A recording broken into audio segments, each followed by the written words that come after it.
Antonio José Ledesma Díaz nació en Guárico, en el estado Guárico, en San Juan de los Morros, el 1 de mayo de 1955. Es político y abogado y exiliado también. Tiene un largo currículum en el mundo de la política y de la dirigencia del país de Venezuela. Fue alcalde mayor del Distrito Metropolitano de Caracas hasta el 2015.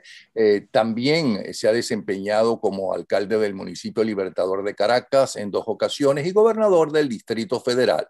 Fue 2 veces diputado del extinto Congreso Nacional de Venezuela, hoy Asamblea Nacional o lo que queda de ella, y fue elegido senador de la República en 1994 y fue la persona más joven en ser elegida para ese cargo. Acaba de publicar o está publicando en este momento un libro que lleva por título ¿De dónde venimos y hacia dónde vamos? No le voy a preguntar de dónde venimos, porque si una pasión tiene y un conocimiento profundo tiene Antonio Ledesma, es del pasado, de dónde venimos, y puede estar 24 horas corridas y no hay quien lo calle, ¿no? Hablando del pasado. Pero entonces, con la bienvenida, le voy a decir hacia dónde vamos. Bienvenido, Antonio Ledesma. Muchas gracias, Napoleón. Vamos hacia el futuro, hacia el porvenir. Yo no me quedo anclado en las historias que nos relatan las vivencias del pasado, simplemente hurgamos en esos episodios, porque si no sabemos cuál es nuestra identidad, cuál es nuestro origen, y si caemos en una promoción de confrontaciones estériles entre pasado y presente, como dijo Winston Churchill, corremos el riesgo de perder lo más importante, que es el futro. Por eso este libro, Se los dije, ya está hablando y no, nada, nadie está criticando eso. Ve el final, cómo complementa el título del libro, hacia dónde vamos. Estamos hablando de futuro. ¿Cuál es el final? Habla, el final es la proposición que hago de un manojo de ideas, de proyectos, que se resumen en un pacto de Estado. Yo me inspiro en las experiencias no solo de Venezuela, sino de otros países del mundo, como Chile, como España. Chile con la concertación, España con los pactos de la Moncloa, los esfuerzos de integración que promovió el propio Mandela en Sudáfrica y desde luego en Venezuela, lo que fue el satanizado pacto de Punto Fijo, porque creo que la crisis de Venezuela es insondable y es una crisis holística, es múltiple. Por donde tú mires, no hay un hueso sano. Si hablamos de finanzas, una deuda que no está en condiciones de ser inventariada porque se asumió en la opacidad, una moneda pulverizada, un desplome de la economía de más de 80 puntos del Producto Interno Pero Bruto. todo eso, perdona. Todo eso es una tragedia que va a requerir de un esfuerzo mancomunado. Y por eso hablo en este libro de un pacto de Estado de cara al futuro. Perdona que te interrumpa. Todo eso lo sabemos. Los que viven en Venezuela lo viven más fuertemente que todos los problemas que tienen quienes viven fuera del país, ¿okay? Que hasta la vida pueden perder, como acaba de suceder con este niño de Trinidad Tobago, que uno en la balsa, ¿no? De Trinidad Tobago, con este niño venezolano. Pero una sola pregunta antes de hacia dónde vamos, ¿no? O sea, ya ahora, ¿hacia qué futuro vamos? Si es que tenemos futuro. Tengo entendido por lo que dices que tú sí crees que Venezuela va a tener futuro, que va a existir en el futuro. 23 años. ¿Por qué hoy tenemos 23 años con esta banda de delincuentes? ¿Qué pasó? ¿Qué no se hizo y qué se puede hacer para sacarlos? Se han cometido muchos errores. Y hoy en un documento que vamos a hacer público y en un mensaje que envío a los venezolanos, hablo precisamente de esos dislates.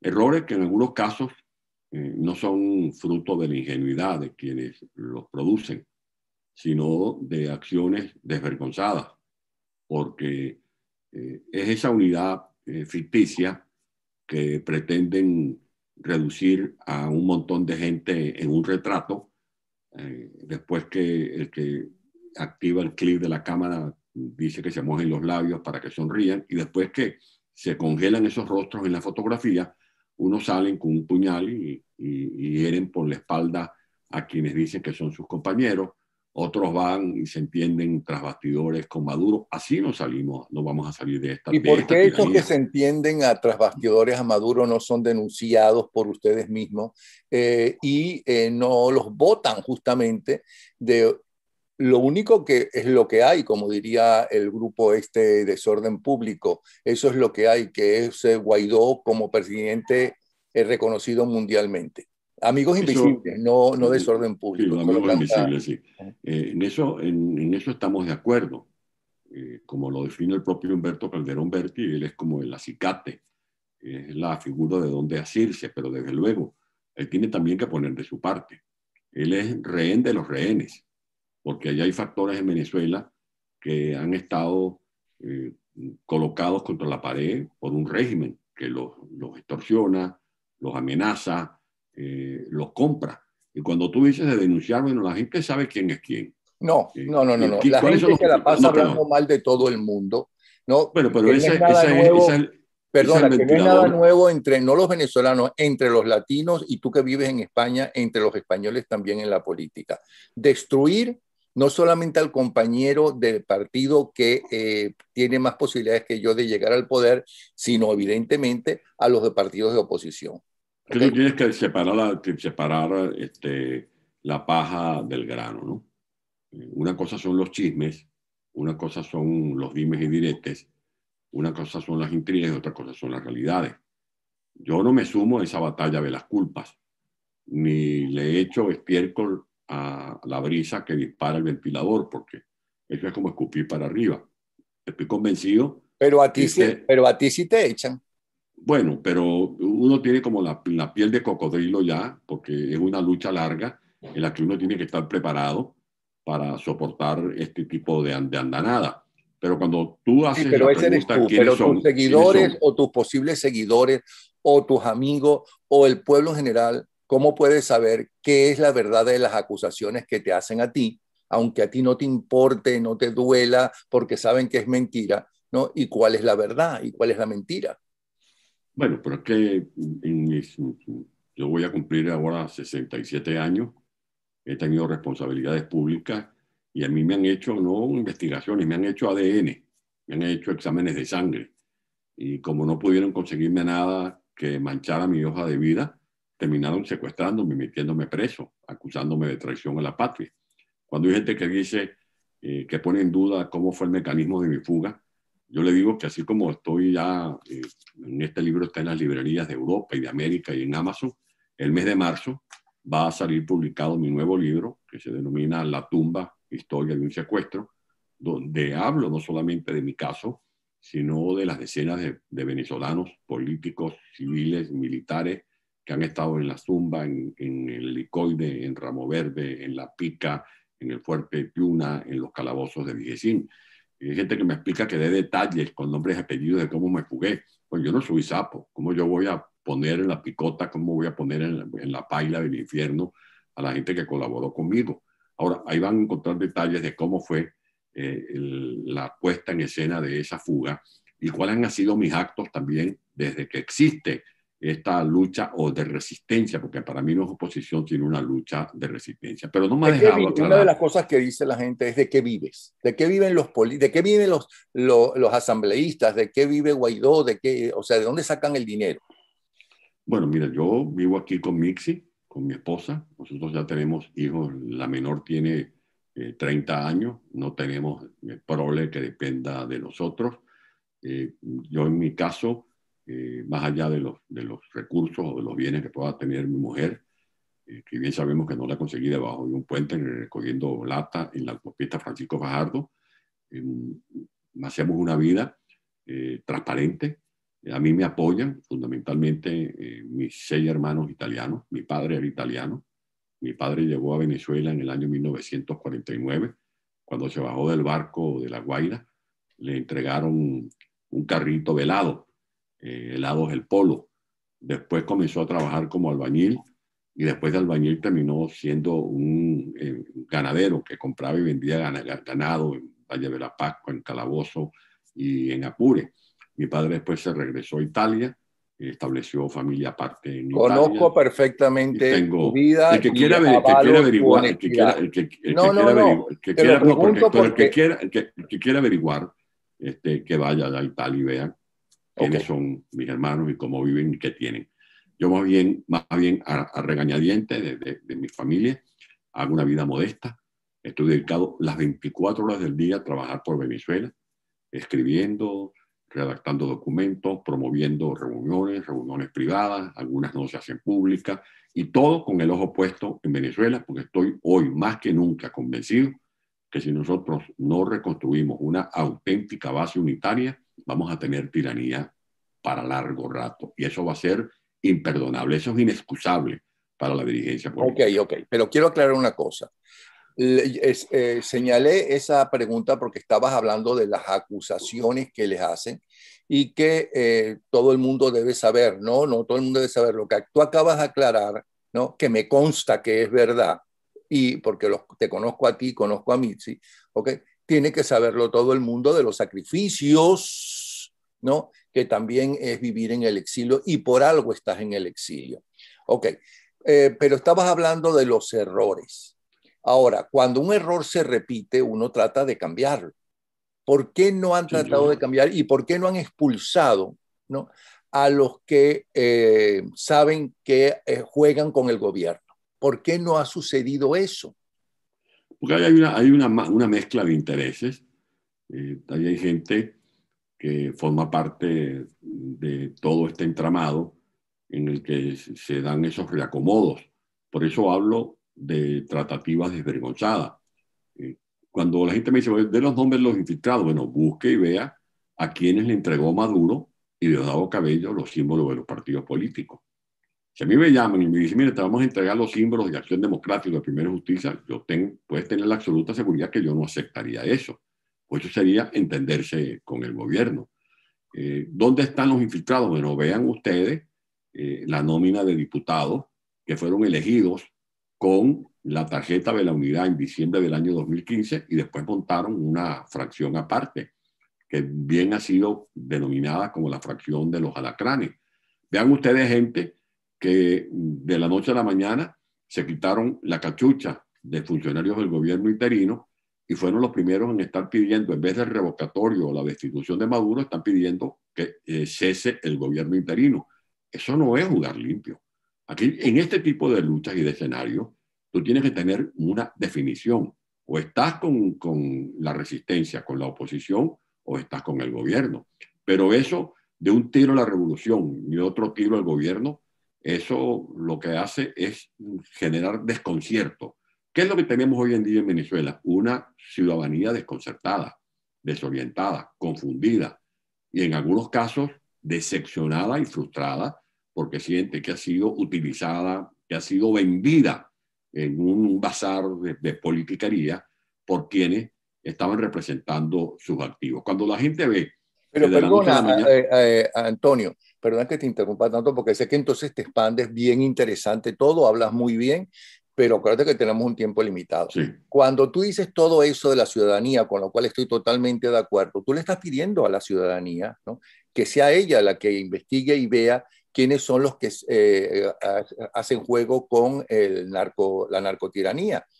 Pero es que el gobierno interino no lo puede ver, no lo ve y no los sacan, no los votan, no los denuncian y los votan, ¿no?, para no tener espías y traidores.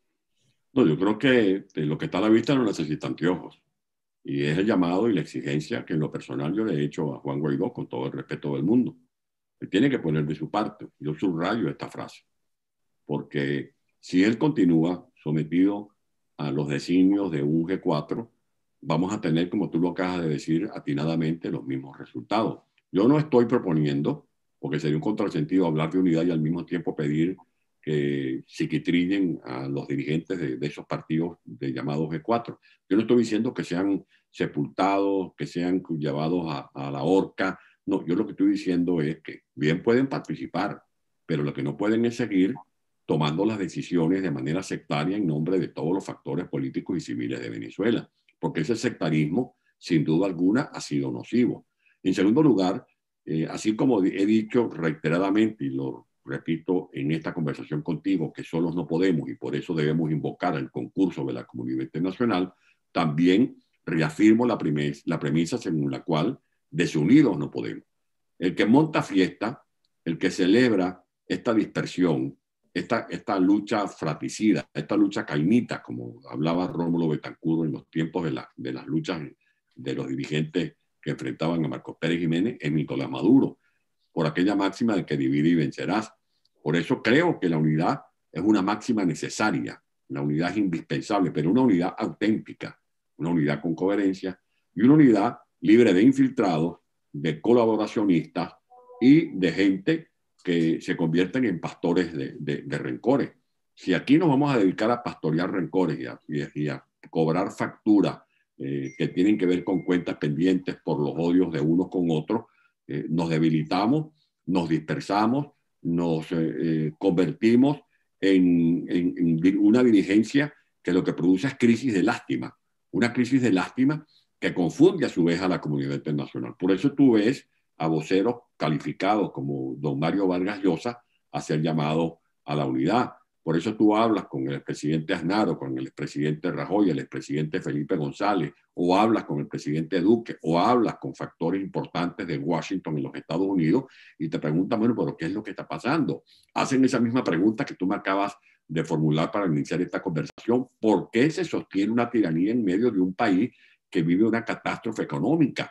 En cualquier parte del mundo no hubiese durado una semana un régimen de la catadura, de la calaña que tenemos en Venezuela. Pero resulta que tenemos una dirigencia que ha venido cometiendo errores tras errores. Cambiar de estrategia en la mitad del camino es como el que cambia de caballo en la mitad del río. Y eso se dio, lo hemos hablado una y otra vez y parece que tenemos que repetirlo cuando pasamos de las movilizaciones de calle a una mesa de diálogo en Barbados. Eso lo dijimos. Y fue también otro error abrir las puertas de la Asamblea Nacional a los diputados del PSUV que se habían quitado la franela de asambleístas para ponerse las insignias o la chaqueta de miembros de una constituyente espuria. Es error modificar el dicho. Cuando tú le dices a la ciudadanía no se puede participar en las elecciones parlamentarias de diciembre de 2020 porque en Venezuela no hay democracia, pero unas semanas después le dices a esa misma gente con la que tú tienes contacto que se vayan preparando, que vayan haciendo los afiches, que vayan pintando la franela, que vayan organizando los recorridos por barrios y urbanizaciones para pedir el voto a los ciudadanos, para que apoyen a gobernadores y alcaldes. Esa es una gran contradicción que deja, como se dice en criollo, como pájaro en alambre a la gente, que dice, bueno, ¿qué es lo que está pasando? Nos dijeron hace unos días que no habían condiciones y ahora nos llaman a votar. Cuando tú ves que hay gobernadores, con todo el respeto que se merecen, que te dicen que ellos reconocen a Maduro porque es el que tiene el teléfono, porque es el que tiene los churupos, el que maneja los recursos y están desconociendo a Guaidó, para mí eso no es oposición.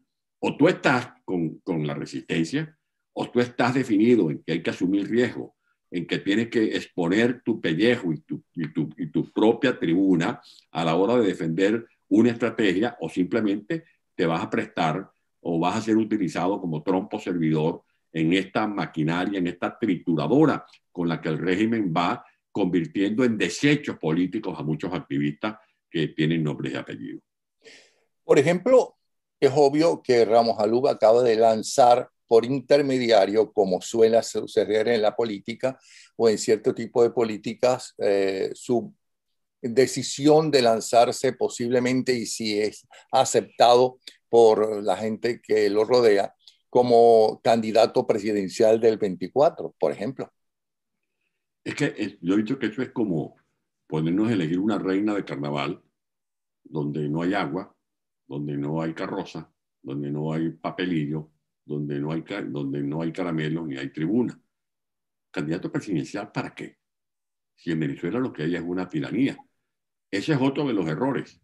Tú no vas a concebir o a configurar una estrategia adecuada, pertinente, para enfrentar a un enemigo si no evalúas a ese enemigo. La pregunta es, ¿qué tipo de régimen tenemos en Venezuela? ¿Tenemos una democracia? No hay una democracia. ¿Tenemos una dictadura convencional como la de Pinochet, como la de Pérez Jiménez? No, no tenemos una dictadura convencional. ¿Por qué? Porque en Venezuela lo que impera es una corporación criminal. ¿Y por qué decimos una corporación criminal? Porque a mí se me ocurre usar esa frase amarillista para generar una declaración rocambolesca con Napoleón Bravo. No, porque es un régimen coludido con el narcotráfico. ¿Eso lo estoy inventando yo? No, eso lo han dicho instituciones de Estados Unidos, que incluso han ofrecido recompensas de hasta 15 millones de dólares por Maduro, 10 millones de dólares, 5 millones de dólares por miembros del alto mando de ese régimen. Segundo lugar, es un régimen que está relacionado con las transnacionales del terrorismo.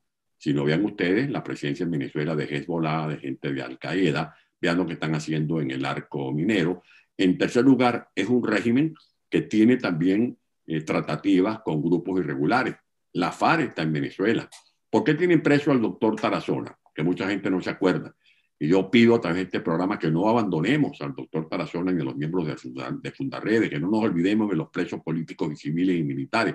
Lo tienen preso el señor Tarazona porque Fundarredes hizo una investigación muy bien documentada que dio cuenta de la presencia en Venezuela de por lo menos en 18 estados de campamentos del ELN y denunció todas las andanzas de Gentil Duarte en el Piedemonte Llanero, allá en el Arauca con Apure, disputándose las rutas del narcotráfico, como también venía denunciando lo que está ocurriendo en la zona del Catatumbo, en el Zulia y ahora en Barrancas del Orinoco. O sea, en Venezuela operan estos grupos llamados guerrilleros, que son grupos de la narcoguerrilla, y están las megabandas. ¿Por qué ocurrió lo del Coqui? ¿Por qué ocurrió lo del Picure? ¿Por qué ocurrió lo de la banda del Tren de Aragua, la banda de los Pelusos? ¿Eso es nuevo? ¿Eso es anterior para acá? No, eso tiene años rodando, como es también la avalancha de la delincuencia que se empuja desde las cárceles, porque las cárceles están controladas por los pranes.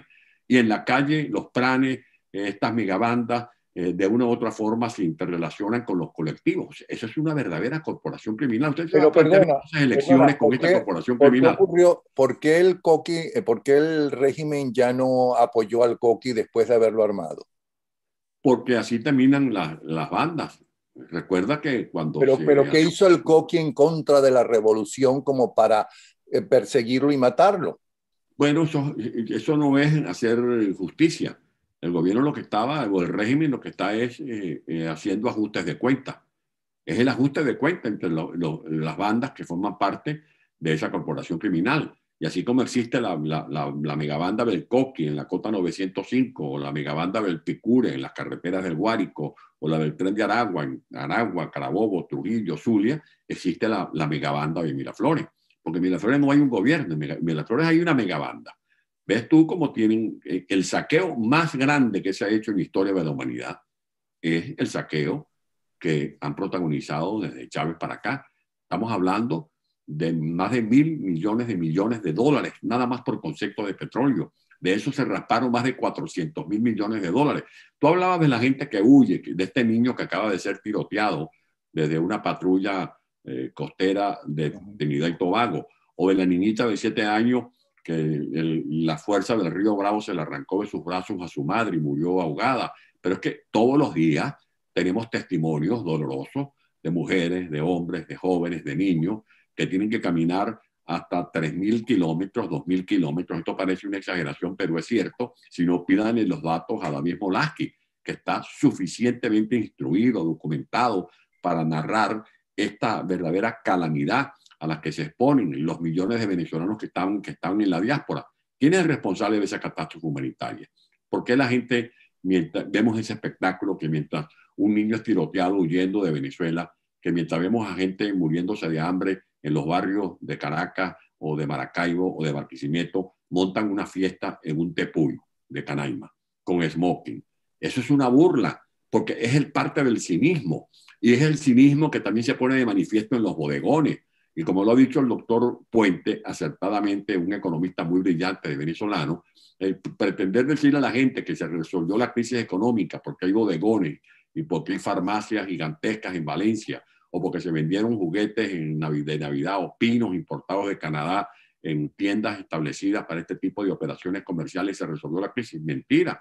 Está ahora más grave la crisis económica y social de Venezuela. Perdona, pero si es una corporación criminal, okay, ¿Qué pasa con la Unión Europea y qué pasa con los gobiernos norteamericanos que, último, que creen que se pueden sentar con una corporación militar como si estuvieran sentándose con políticos de extremistas que llegaron al poder y que pueden llegar a acuerdos o con dictadores? Porque una cosa es sentarse con la gente de Pinochet y salir de eso y llegar a acuerdos, porque Pinochet amaba a Chile, ¿no? Y ayudó a Chile y lo que quería era trascender a la historia como el salvador del caos que había en Chile cuando él llega. Y otra cosa es con una corporación criminal. ¿Por qué los europeos insisten en tratarlos como políticos y hablar de sentarlos en la mesa? ¿Qué otra salida hay? Bueno, yo aquí no le voy a sacar las patas del barro ni a los europeos ni a los gringos. Creo que es una responsabilidad también de los venezolanos.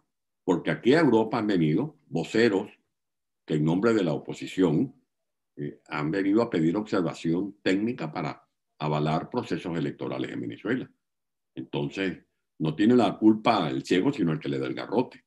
Yo sé que el señor Borrell ha venido apostando al grupo táctico, al grupo de contacto, siempre ha estado en esta línea de que dialoguemos, pero el problema es que han venido factores de Venezuela, hablar en nombre de la oposición, a patrocinar procesos electorales. Y esto es lo que confunde, porque cuando tú le dices aquí a un europeo, por una parte va uno, por ejemplo, a decir en Venezuela se han ejecutado por la vía extrajudicial a más de 7.000 seres humanos.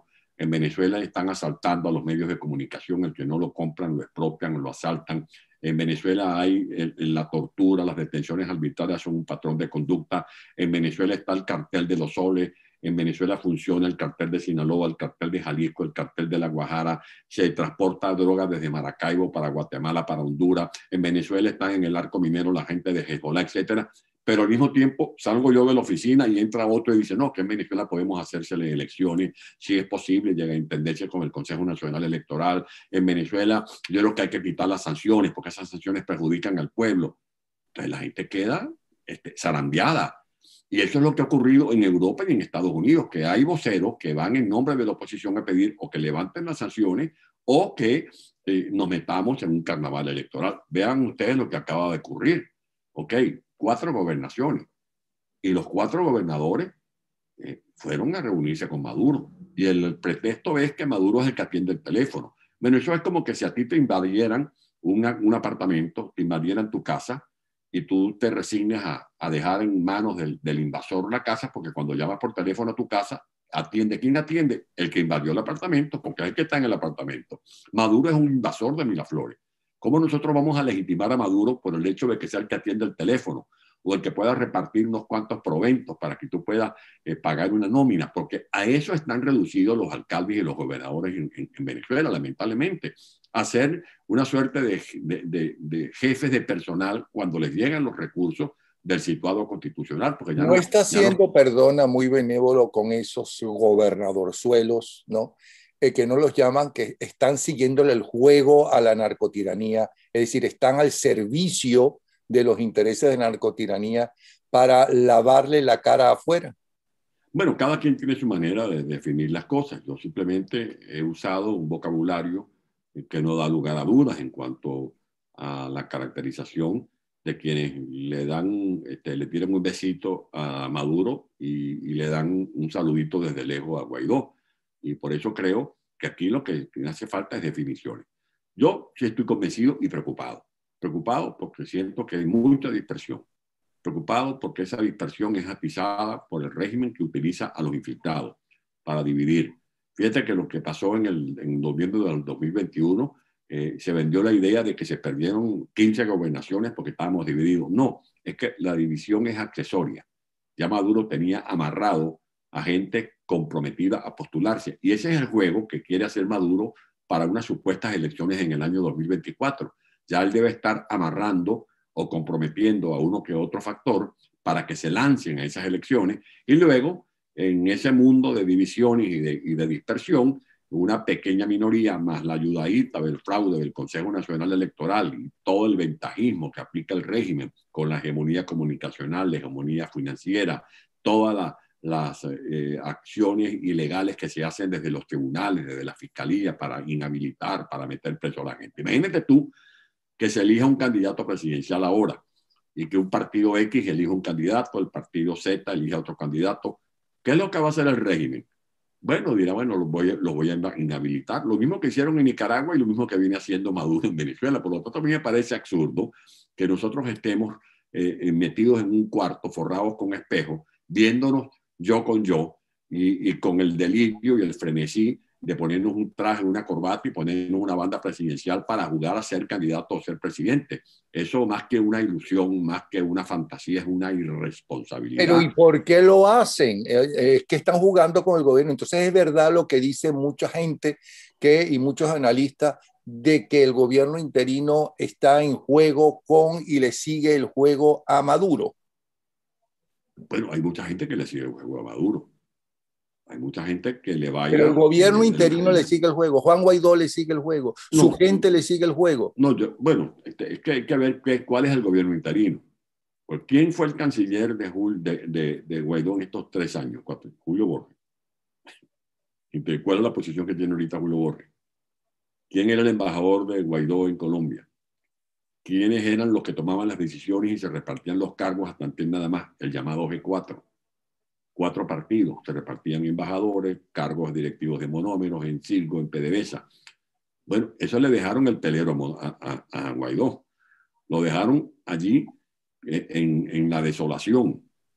Y vemos que el propio G4 está perdido en las propias tinieblas de la soledad, porque la gente está cansada de esta seguidilla de errores. Ahora, si Guaidó no da un paso al frente, y dar paso al frente no es decir yo soy presidente, no, ser presidente para tomar decisiones, ser presidente para actuar conforme a las atribuciones que le da la Constitución Nacional, ser presidente para obligar a quienes fueron sus colaboradores a rendir cuentas, porque eso de que yo me voy y no presento ni siquiera una hojita de qué fue lo que hice mientras estuve ocupando un cargo, eso no contrasta con la tragedia que tenemos en la actualidad. ¿Qué es lo que quiere la gente? Un gobierno diferente a este esperpento que hemos estado sufriendo durante todos estos años, Ahora, que es yo el no de Chávez y de creo, Maduro. perdona, yo no creo que Guaidó quiera pasar a la historia como un fracasado en la política que no logró con su gente y con el pueblo venezolano la salida de la narcotiranía. Sé que es dificilísimo, no es lo mismo salir de un dictador, por muy fuerte que sea, que sacar de como tú dices, y estoy totalmente de acuerdo, una corporación criminal. Eso también es verdad. Pero ¿por qué no forma un gobierno? ¿Qué es lo que pasa con él? Se siente débil, Pero ya a ti tiene no te gusta, experiencia. a ti No no te puede decir que gusta, no tiene experiencia. ¿Ah? a ti no te gusta mucho la historia. Creo que en eso no sé Sí, cómo sí te me llevarás. gusta la historia. Lo que No te te tengo llevarás miedo es con, a ti hablando de historia. no sé cómo te llevarás tanto tiempo con Ángela, que sé que es una escritora que tiene que jugar en la historia. Uh-huh. Y pregúntale a Ángela Sago cómo fue el episodio del 45. No fue Rómulo solamente. Allí estaba Mario Vargas, allí estaba Gonzalo Barrio, estaba Raúl Leoni, estaba Leonardo Ruiz Pineda, un equipo de civiles y militares que hicieron posible ese gobierno. Y una vez hablando con Juan le dije, mira Juan, hay un personaje que lo usó mucho Juan Vicente Gómez y terminó reconocido en la historia como Juan Bobo Pérez, porque se llamaba Juan Bautista Pérez. Y Gómez lo dejaba como encargado de la presidencia y la verdad es que Juan Bautista Pérez no era presidente. Por eso la gente terminó llamándolo Juan Bobo Pérez. Hay episodios en la historia que tú tienes que saber tomar decisiones. Está el episodio de Jovito Villalba en 1952. A Jovito Villalba lo buscó una vez Eligio Anzola Anzola, que fue ministro de Relaciones Interiores del gobierno efímero del maestro Rómulo Gallego, y le hizo llegar un papelito advirtiéndole que no fuera a la reunión de Miraflores a la que lo había citado Pérez Jiménez, que era una trampa. Villalba no hizo caso a esa recomendación. ¿Y qué hicieron? Bueno, a Villalba lo hicieron preso y lo deportaron y lo dejaron en Panamá y después le montaron una campaña y que le habían dado una maleta de dólares, parecido a todas estas intrigas que hay ahora contra unos y otros. Mentira, es mentira eso que quiso hacer mella en la dignidad y en la honestidad de un líder histórico como Jovito Villalba. ¿Qué pasó cuando la conspiración contra el maestro Gallego. Las intrigas, gente que iba a meterle cizaña al maestro Gallego diciéndole que el que mandaba por detrás era Rómulo Betancourt, gente que iba a susurrarle chismes a Rómulo Betancourt para malponerlo con el maestro Gallego, y de eso se aprovechó ¿quién? Marcos Pérez Jiménez, que fue realmente que promovió el golpe contra el maestro Rómulo Gallego, pero también algunos factores políticos, Partido Comunista, lo que era para entonces COPEI, el propio URD, se sumaron con algunas simulaciones, con algunas previsiones a ese coro. Bueno, ahora, ¿qué hago yo con apalear a Guaidó? Yo quisiera que Guaidó fuera como Rómulo Betancourt, y hará que lo quisiera. Pero una cosa son los sueños, una cosa son los deseos, otra cosa son los hechos. La realidad es que él está ahí. Hay gente que me dice, bueno, ¿y por qué no es fulano? ¿Por qué no es sutano? ¿Por qué no fue fulano de tal? ¿O por qué no fuiste tú, que tienes tanta experiencia? Bueno, porque como te lo dije una vez, creo que te lo dije, lo de este fraseo mexicano de un personaje que dice que cuando no te toca, aunque te ponga, y cuando te toca, aunque te quite, a él le tocó. A él le tocó. ¿Y qué es lo que nos corresponde a nosotros hacer? Ayudarlo. ¿Cuál es mi deseo en este momento? Regresar a Venezuela con mi mujer, con mis hijas, con mis nietos, que conozcan Venezuela, vivir en Venezuela, pasar mis últimos años en Venezuela. Y si yo puedo ayudar a eso, lo voy a hacer. Yo sé que hay gente ultra radical que me dice, bueno, pero es que ya Guaidó se murió. No, yo no voy a estar matando a Guaidó para hacerle carne en vara a Maduro, porque el que monta fiesta, cuando aquí se habla de la desaparición del gobierno interino, es Maduro. No, mi lucha es que desaparezca el gobierno que usurpa las instituciones en Venezuela. Ese tiene que ser el objetivo. Y si este joven hay que ayudarlo, yo estoy dispuesto a ayudarlo. Pero eso sí, no con un cheque en blanco. Guaidó tiene que ser en esta nueva etapa una especie de libro con fe de rata. ¿Qué es el libro con fe de rata? Una edición en la que tú digas, bueno, me equivoqué en este capítulo, me equivoqué en esta página, creo que nosotros tenemos que dejar de lado el sectarismo. Yo no estoy diciendo que mande para el infierno a unos y a otros, simplemente que no se deje secuestrar, porque a él lo han secuestrado. Y si no, fíjate tú cómo hay gente que se aprovechó de ese gobierno interino para repartir cuotas de poder. Perdona, no te escuché bien la frase que me gustó. Lo que tiene que hacer en esta etapa Guaidó, ¿qué es? Ser como un libro con fe de ratas. No sé si me expliqué. Sí. Libro con fe de ratas es que tú corrijas, si hay errores en capítulos, los corrijas, los actualices. El sectarismo, la manera como se tomaban las decisiones. Hay gente que nos dice que nosotros, a María Corina, por ejemplo, o a mí, bueno, pero ¿y ustedes qué proponen? Porque ustedes no han hecho eso, porque nunca hemos tenido la oportunidad. ¿Quiénes son los que han tenido la oportunidad? En el año 2001, 2002, se habló de una alianza entre la CTV y Fede Cámara. ¿Quiénes eran las cabezas visibles de ese movimiento? Carlos Ortega y el señor Pedro Carmona Estanga.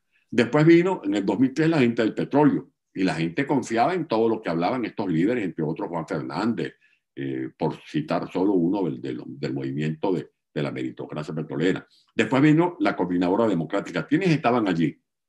Fundamentalmente Enrique Mendoza. Y toda la gente apostaba en esa coyuntura a la figura de Enrique Mendoza. Después vino el debate de si íbamos a las parlamentarias o no en diciembre del 2005. Y de allí brincamos a las elecciones presidenciales. ¿Y en quién confió la gente en el 2006? En Manuel Rosales. Después vino el movimiento de mayo de los jóvenes en la plaza Morelos de Caracas, en la plaza Brión de Chacayito, el movimiento del 2007. Todos estos jóvenes, la generación de la juventud, en la que la gente colocó todos sus activos de esperanza. Después vino el referéndum del 2 de diciembre del 2007.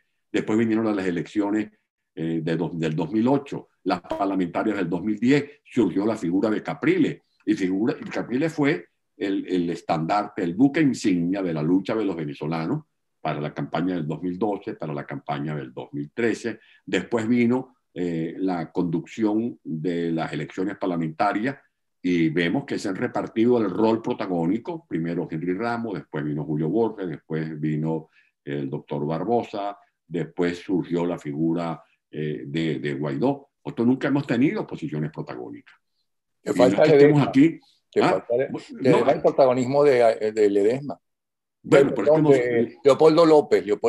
Bueno, está bien, pero me refiero a las figuras que tomaron esas decisiones. Nosotros no hemos tenido esa oportunidad. Nosotros no estamos diciendo que nos entreguen el testigo a nosotros, simplemente que hemos querido participar. ¿Sabes quién fue una de las personas que más apoyó para que Juan Guaidó diera el paso de asumir el interinato el 23 de enero de 2019? María Corina Machado, me consta a mí. Me consta a mí. Nos fajamos allí. ¿Y qué ocurrió? Bueno, que de golpe y porrazo nosotros nos apartaron. Ahora, es que nosotros queríamos que nos dieran un pedacito de la torta, 3 o 4 embajadores. No, siempre dijimos que no. Incluso a mí me llegaron a ofrecer que pudiera asumir el ser el representante de la Unión Europea. Yo dije que no. ¿Por qué dije que no? Porque yo no soy diplomático. ¿Qué era lo que había que hacer? Buscar a las mejores figuras. Que tú le dijeras a Diego Arias, bueno, ocúpese usted de la ONU, que usted conoce de eso. Buscar a Milos Alcalay, que conoce de eso. Buscar a Fernando Gervasi, que en paz descanse, acaba de fallecer, que sabe de eso. Que se centrara la lucha en los escenarios estratégicos. ¿Cuáles eran? Washington, aquí en España, cabeza de playa para Venezuela en Europa, Colombia, Brasil. Eso era fundamentalmente. Y mantener la presión interna y no titubear, porque si tú le dices a la gente afuera, un día le dices, vamos a aplicar el TIAR y necesitamos la aplicación del principio del concepto de responsabilidad de proteger, porque en Venezuela solos no podemos. Pero después, a la semana siguiente, a los mismos receptores de tu mensaje le dicen, no, pero es que estamos pensando a ver si hacemos un diálogo en Barbados o estamos calculando a ver si hacemos elecciones parlamentarias. Bueno, tú vuelves loco a tus aliados, para hablarte coloquialmente, los confundes y eso es lo que ha ocurrido, más nada. Más nada, a mí no hay que buscar a Dios por los rincones. El problema es que hemos estado zigzagueando y en la medida en que zigzagueamos, la gente está más desconcertada. Yo te he hecho una reláfida de lo que ha sido la lucha opositora desde que llegó Chávez al poder. Conozco para adelante y para atrás la lucha opositora y te puedo decir que este es el peor momento de la oposición. Nunca habíamos tenido una conducción opositora con tantos desatinos, con tantos desaciertos como ha ocurrido ahora. Porque es verdad que hubo problemas en el 2004 con la coordinadora, pero debo reconocer que allí Enrique Mendoza había cancha y había participación, se discutían los temas, se cayó en la trampa de las maniobras de Chávez con la lista Tacón, con el tema de las firmas planas, cómo fueron rebanando el tiempo para que el referéndum revocatorio que había debido hacerse en diciembre del 2003 se hiciera en agosto del 2004. Eso es verdad, pero nunca hemos tenido tantos desaciertos como ahora. ¿Por qué? Porque los cubanos, que como te lo he dicho son los que cortan el bacalao, los que mandan en Venezuela, los que controlan a su títere, porque Maduro no es otra cosa que el causaviente del chavismo, que a su vez fue impuesto allí por Raúl Castro y por Fidel Castro, cuando mataron o cuando murió Chávez, no se sabe, eso es un misterio. Ellos decidieron, después de la victoria del 2015, dijeron, no, esta unidad es imparable, porque la unidad se convirtió en algo tan poderoso que fuimos capaces de llevarnos por delante todos los obstáculos, todas las trabas, todas las barricadas que fue colocando Diosdado Cabello, que fue colocando José Rodríguez y Maduro en el camino.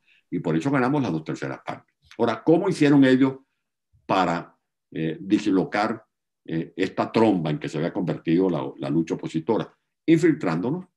Y por eso comenzaron a manosear el ego de gente, comenzaron a hacer, a tocar intereses personales, comenzaron a hacer diagnósticos de uno y otro para ver cómo se le metían y nos infiltraron. Esa es la verdad.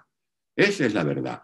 Y si no hubiese habido esa estrategia de infiltración, Maduro no le quita los símbolos a los partidos políticos. ¿Por qué Maduro le quitó los símbolos a Acción Democrática, a Primero Justicia, a Voluntad Popular, etcétera? Porque ya estaba acordado con otras figuras. Mira, le voy a quitar la bandera blanca a fulano de tal para entregártela a ti. Y esa fue la infiltración. ¿Por qué debilitan a Guaidó en la Asamblea Nacional? Porque compran a diputados. Y había diputados allí que comenzaban a entregarle cartas de buena conducta a los testaferros, caso Alex A. Esa es una investigación que está pendiente. Así no se llega a ninguna parte. ¿Que esto está perdido? No. Eso es como cuando tú tienes una enfermedad. Bueno, si tú tienes una enfermedad, Tienes que curar la enfermedad. Hoy la oposición, la directiva de la oposición está enferma. La directiva de la oposición acusa dolencia y hay que corregir. Ahora, eso no se corrige con una aspirina, se corrige con una operación intensa que permita hacer un cambio de conducción, porque si no caemos en lo que tú me acabas de decir. Vamos a tener los mismos resultados. Si tú no cambias de procedimientos, si tú vas a seguir aplicando el mismo esquema y la misma fórmula, vas a tener los mismos resultados que tuvimos en el año 2017. En el 2017 fuimos a elecciones regionales. ¿Cuáles fueron los resultados? 4 gobernaciones. En el 2021 fuimos a elecciones regionales. ¿Cuál fue el resultado? 4 gobernaciones.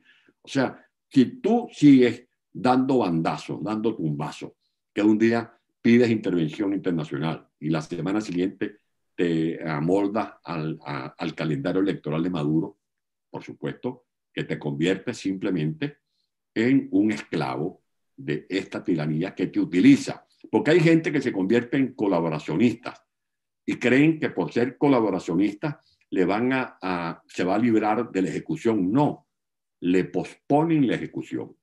Yo le advierto a más de uno de esos colaboradores que tengan pendiente su cuello y su pescuezo, mejor dicho, porque más temprano que tarde serán guindados por el régimen, porque el régimen los utiliza hoy, les pospone la ejecución de hoy, pero se va a consumar posteriormente. Y lo mismo vale para editores, para empresarios, a los que creen que con un mendrugo que les pueden dar vía crédito o de evitar que les cierren el local con una investigación de CNA están a salvo. No, nadie está a salvo, ni empresario, ni comerciante, ni militar. Si no, vean los militares que le sirvieron a Chávez y a Maduro, hoy son hoy son los más ultrajados. O murieron en prisión, como Baduel. El caso de Baduel. Pues bien, estas son cosas que hay que tomarlas en cuenta.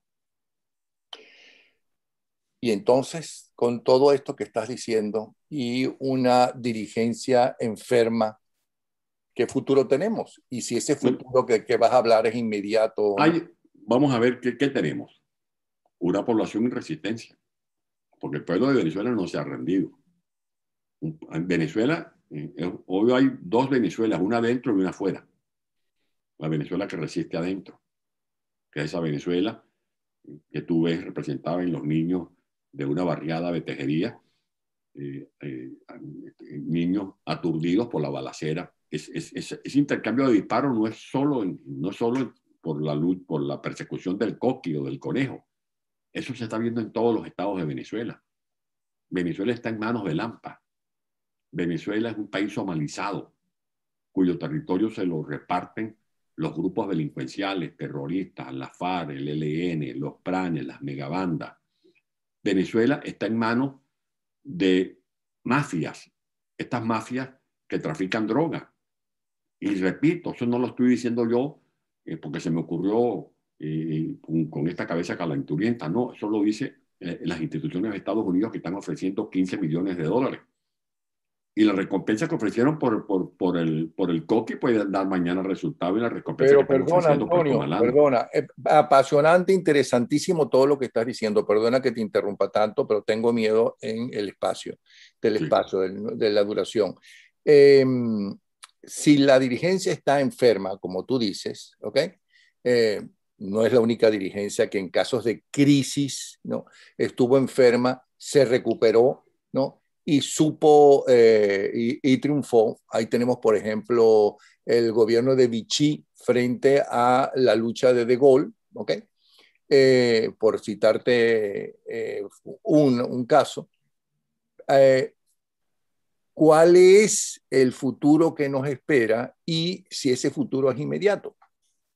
Bueno, yo no dejo de tener fe y esperanza, por lo que te decía, tenemos un pueblo en resistencia. Más del 85% de los venezolanos repudia a ese régimen. Ahora, ese es un capital político que ha sido mal administrado. Y así como tenemos estos activos, este potencial dentro y fuera de Venezuela, porque igual sentimiento tienen los 7 millones de venezolanos que estamos en la diáspora, todos el rechazo a ese régimen, es unirnos. unir los esfuerzos de los que están adentro con los que estamos afuera. Ahora, ¿qué necesitamos los venezolanos que están adentro y los que estamos afuera? Una hoja de ruta. Es como que si tú abordas un avión que tenga gasolina y buenos motores, pero la tripulación no tiene plan de vuelo y comienza y despega y no sabe para dónde va. Esa lucha de resistencia en este momento no sabe para dónde va, porque a esa ciudadanía la están confundiendo. Hay gente que unos piden que hagamos una constituyente y entonces van y le hablan a la gente sobre las bondades de una constituyente.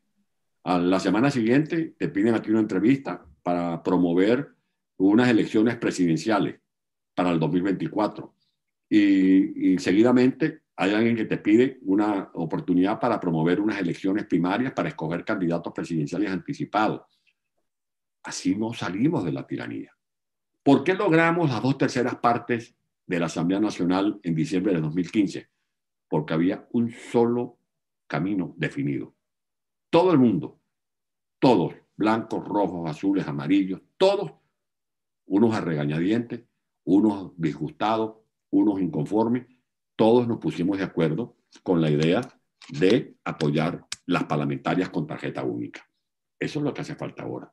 Si nosotros logramos establecer una conducción opositora donde haya gente dispuesta a hacer una reunión y que nos digamos de todo, y el que le quiera sacar la madre a otro que se la saque, pero allí de frente, que hagamos una reunión en la que estemos todos los factores llamados a tomar decisiones para establecer primero responder la pregunta que tú me hacías, ¿por qué no hemos salido de Maduro? Tiene que haber algo mal hemos hecho para no haber salido de esta cosa tan horrorosa.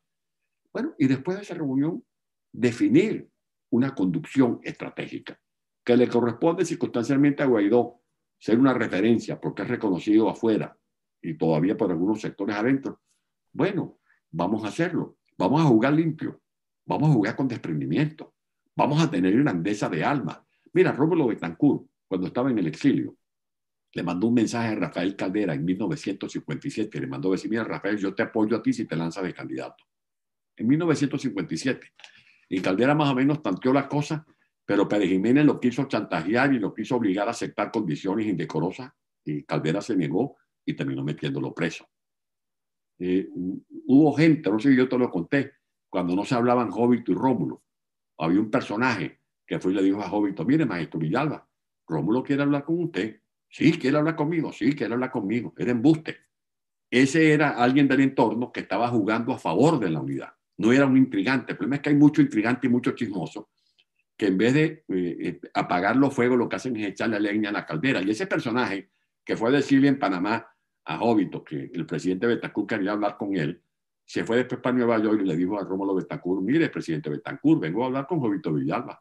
Y me dice que está interesado en hablar con usted. Conmigo, Jovito, sí, con usted. Y así los puso a hablar.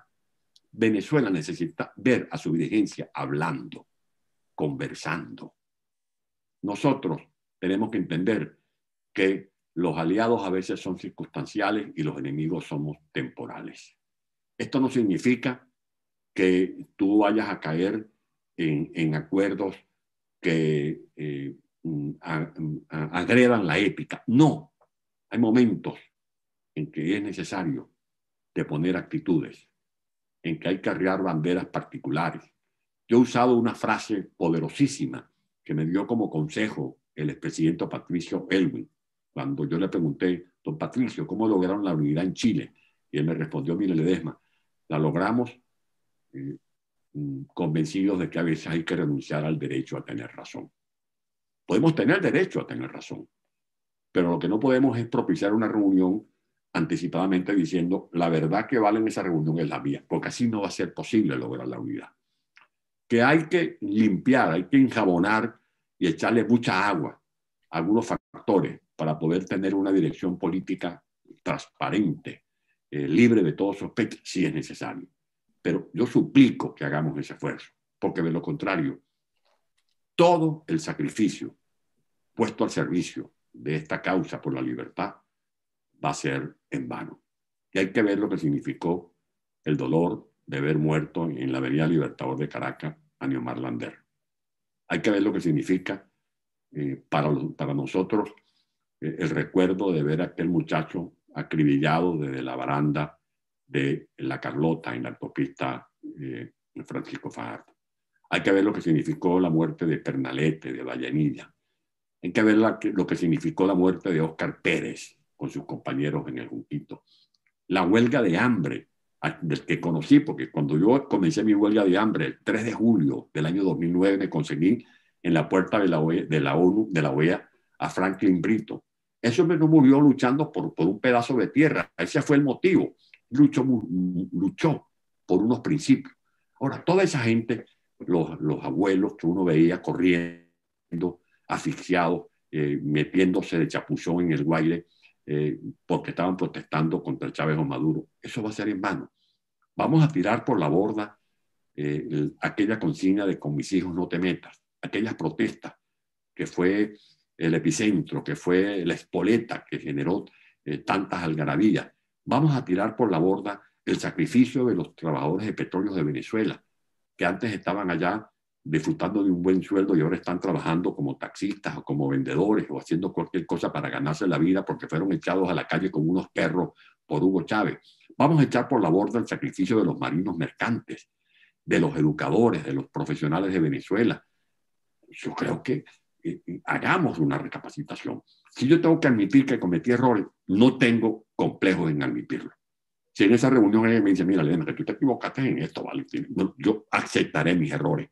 Si eso contribuye a que podamos galvanizar una unidad conforme a la cual enfrentemos a esta tiranía, yo estoy seguro que vale la pena también que uno dé ese paso. Porque a veces hay que retroceder 3, 4 pasos para que Venezuela dé 5. O sea, y pegue un gran brinco. Y mira, Napoleón, te lo digo emocionado desde este exilio con mi mujer, que nunca está lejos de mí. Si logramos recomponer la unidad, salimos de Maduro. Te lo juro.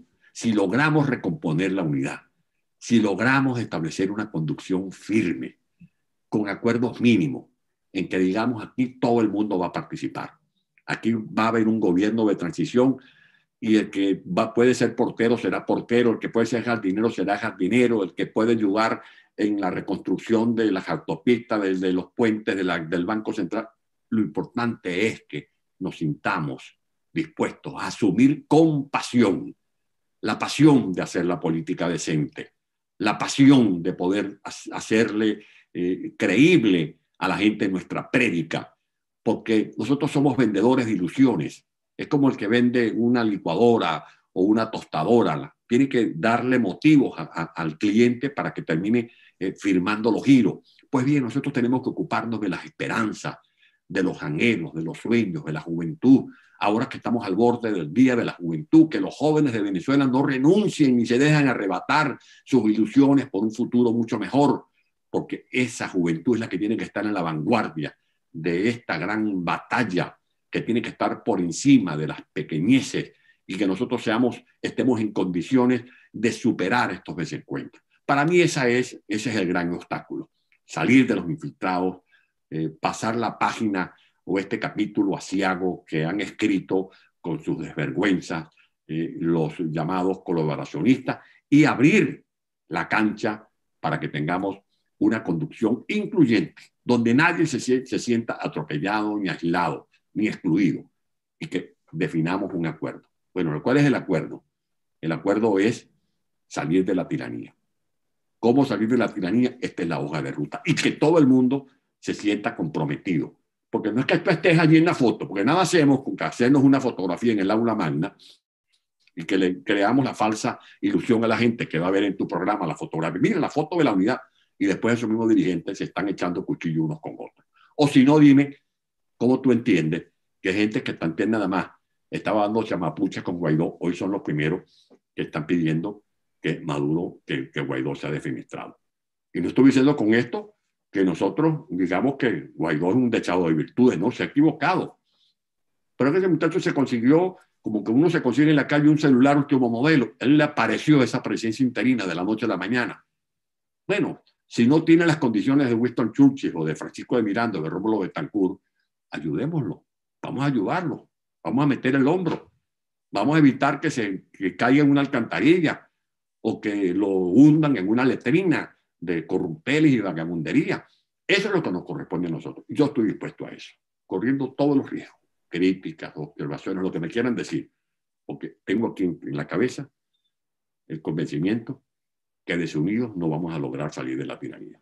Antonio, de verdad que muchas gracias por tan hermoso programa que nos has dado y en especial el hermoso homenaje que has hecho a los luchadores a lo largo de estos años, recordándolos y recordando las manifestaciones y recordando los sacrificios de toda esa gente maravillosa que ya ha hecho historia. Y gracias por el programa y gracias por darnos ánimo. Y les recuerdo que esto y más que acaban de escuchar lo pueden leer en el más reciente trabajo que todo el tiempo hemos estado viendo ahí, la carátula, de dónde venimos y hacia dónde vamos.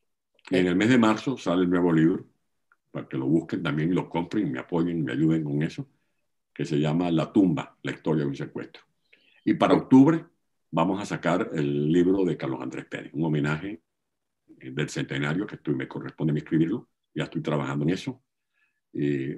Y no va a ser un altar a Carlos Andrés, no va a ser una exaltación personal, va a ser un recorrido histórico desde sus inicios en Rubio hasta todo el proceso de defenestración que tuvo lugar con la sentencia del 20 de mayo de 1993.